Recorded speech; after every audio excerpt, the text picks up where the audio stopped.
when the war broke out, had you finished your nurse's training? No, that's why I was a cadet nurse. I was a cadet nurse in the war. Did you volunteer? No, I didn't volunteer, but Mrs. Ketterman volunteered for me. When the nurses got scarce in the Army, they needed the cadets. They had to have more nurses, and they ran out of nurses. And when they notified the schools, they told you how many they needed and how many your amount of that they paid would qualify. So we had 9, and you could pick where to go, but she picked the nurses.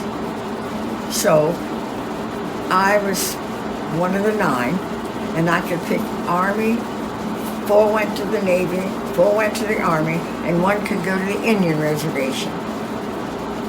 Well, I wanted the Indian Reservation, but there was a girl in our class who was from there, who lived near the Indian Reservation when she was a little girl, Dottie Gensler. She married John Gensler at the Gensler Meeting Mill in East Berlin. Mm-hmm. Dottie Gensler was from there. So Mrs. Ketterman gave her that. And then I said, well, give me whatever. And I got in the Army. And I was sent. Do you remember what year that was? Would I say 1944? Okay. The war stopped when I was down there. I graduated from there. I didn't get back to my hospital. Where did they send you? They sent me to McGuire General Hospital, which is 7 minutes by bus into Richmond. Richmond, Virginia. Which was Virginia. That's the first time I was away from home and out of state action. So I did get a little homesick for about a week or 2, but I loved it. We had 3,000 beds. Well, that was a huge hospital for me, from York Hospital, with 300 beds. Now, so let me tell you, the first day I went there, let me tell you what happened to me. I turned up, I got on the ward, went to where they sent me. It was an amputee ward. Almost killed me when I looked around and saw all the boys without legs and arms. And I've forgotten the nurse's name, but she had been overseas for 3 years. She was holding down this ward with wax and corboys, that's all. No other nurse there. So I come, and we go to the desk, and she said, I've been waiting for a nurse for a long time. I hear you qualified, and you're very smart and very special. Made me feel so good. And she took off keys that she had on her, which were the narcotic keys for the narcotic medicine, because I was now the medication nurse with the cart, with my keys, and I was not to take them off and give them to any of the core boys or any of the wax or anybody else. Keep them pinned on there. Just get the medicines out of the cabinet you need and pin them back on. Don't lay them down. I'm warning you, don't lay them down any place. Just that's where you keep them. In fact, she pinned them on me. So then we went to the desk, and she got out this information she had, which was when the doctors were coming, and the patients' charts were lined up, A, B, C, and I had 68 patients, and 8 were gone for surgery. And there's no recovery rooms. They come back on the floor. She said, and they'll come back and they'll be sick and vomiting. They don't keep them long in the operating room. You have to just have a couple at a time. You'll have to just do the best you can. Oh, this is going through my head like a light. I can remember this day. I'll never forget it. And she said, the doctors come round at 10 o'clock or 10:30. And she said, and you know where the kitchen refrigerator and stuff is. You don't have to do the trays, but you have to make sure that here's a list of those that's on specials. You have to make sure that they get their special trays. Everybody else gets the same tray. They have to eat the same thing. And then she says to me, and this is about, I had to be there 8 o'clock. About 8:30, she's done with me. And she just says, now I am going for a while, and I'll be back as soon as I rest a while. And she left. I didn't see her till 2 o'clock that same day. And nothing was done about it. I didn't see anybody else to complain to. I just did the best I could. And I was smart. And I was thinking what to do. But you had 68 patients. I had 68 patients. And you're by yourself. And I'm by myself. I had wax. Oh, okay. And I had core boys. And they had been there. So they knew which patients they had to do. Okay. And they knew what was going on. And I was able to do that because I made friends with the patients. They were my age. They saw the situation I was in. They were smarter than you thought. They had been in bad situations themselves and still coming up.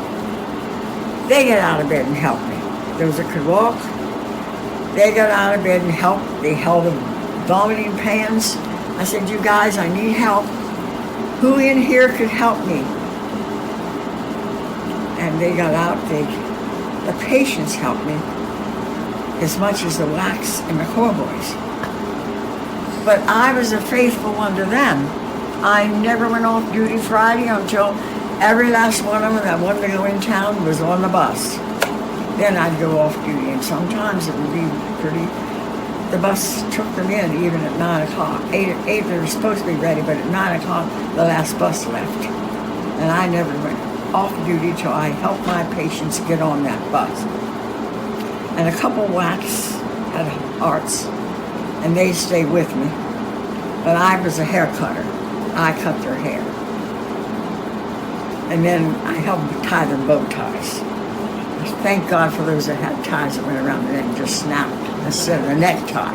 I learned to tie the necktie. But that's the way we got along then. You are a very creative and innovative lady, and you obviously enjoyed doing this. I enjoyed it very much. They were all my friends. I couldn't date them, but they were very loyal to me. Very, very loyal. What kinds of injuries were they coming home with? Oh, the worst kind. Every kind. I first was on an amputee ward where the boys lost their arms and legs. The next ward I was on was where everybody's had eye problems. And I even I did volunteer work and helped make some of the prostheses, the new eyes that could be out of plastic, and plastic was a new thing. But they needed extra help, so I could go down there.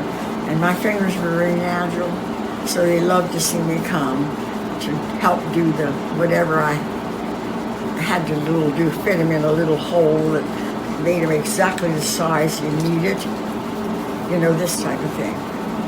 So that was another ward. Then I was on a general duty ward where they just plain were sick. I was on a back ward where they had striker frames that I had never seen. The boys they were so shot up and so blown apart in these tanks that they had a condition called herniated nucleus pulposus, or your fractured disc, you would call it. So I had a whole ward of them. All with back problems? They couldn't move? Well, we had striker frames for those who couldn't move, which is a thing that's flat and one on top. You put the two together and flip them. We couldn't flip them by hand because you might flip the joints that they were trying to line So their up. backs were so out of whack that they had to be moved on the bed. Well, on they the didn't frame. have a bed. They had striker frames It was a they were frame. sleeping on. Okay. Only when they got better we could put them back in the bed. Okay. And then we had an infectious ward where they came in with pneumonia and all kinds of stuff they caught. And they had all kinds of diseases someplace else that they came, which we didn't know quite what they had. And this is the first introduction for penicillin. Oh. So I got to learn about penicillin, and I got to every 4 hours, 4 times, let me see, every 4 hours, 2 cc's every 4 hours, around the clock at first. So sometimes you get off duty on time, and sometimes you did not. Most times you did not, especially when the ships came in and they just arrived. You had to be there. Now we were well cared for. We were fed well. This program was under Lucille Petrie, had the program for the cadet nurses in the United States Army. She was a very excellent nurse, very, very intelligent, and she wasn't going to run this program with cadet nurses that we were mistreated. But we did work overtime, and then we could volunteer on our own time. And that's where I learned to cut hair, because I always volunteered on Fridays to cut the boys' hair, because they wanted to get on the bus to go into Richmond to have the girls, and those who had legs wanted to go roller skating, or they wanted to do something, and they were released just once a week for activities outside of the base. And because I stayed and cut their hair, put on their ties, try to keep them clean, to get to go see their girlfriends in Richmond. You sound like you really enjoyed it. Oh, I enjoyed it very much. I'm a young girl. They were all young boys, but we had stipulations. We could not date any of them. But we could date the officers, the doctors, and we could date officers. But I didn't date officers, because they were married men, usually. I never had a date in 6 months because I had a young man at home. I had a young man in England in the war, and sort of made a promise to him that I would not get married till he got home. So he sent me, after about 3 months over there, he had his mother get me an engagement ring and give it to me, and I wore it around my neck. I wasn't putting it on until he came home, and we still liked each other, and we were married. We didn't like each other when we got home. I didn't marry him. I dated him a year, I guess in my senior year in high school, and he had to go into service. But he was different when he came home, and I was different. And I hadn't seen him for about 3 years, whatever. And so I didn't marry him. I gave him the ring back, and that was it. Now, you stayed in nursing through the end of the war in Richmond? Yes, I ended up there. I did not get back to my hospital. I ended up there, and I had orders to go as a second lieutenant, but they sent me a letter, and I was accepted, and the war stopped 2 weeks before I went. So I never got overseas. I never got my full thing as a veteran for the World War II. I remained a cadet nurse for veterans, but Congress never approved of accepting all the cadets as full veterans. Therefore, I'm not available to go to a veteran hospital. And everybody with the government considers me a veteran. Very few cadet nurse living, but we didn't get it past the full veteran status because the government did not pass it. Although you were in the military, because you had the... Oh yes, they got us up every morning at 6 o'clock and drilled us till 7. Hip up, Right. or we had to go. And it was a sergeant drill master, a man, drilled us every day. Did Who you cares? finish your training, the 3 years of training were completed while you were in Richmond in the service? Absolutely. Okay, so in a was, way... It was double. My 3 years of training was complete. It was under public health.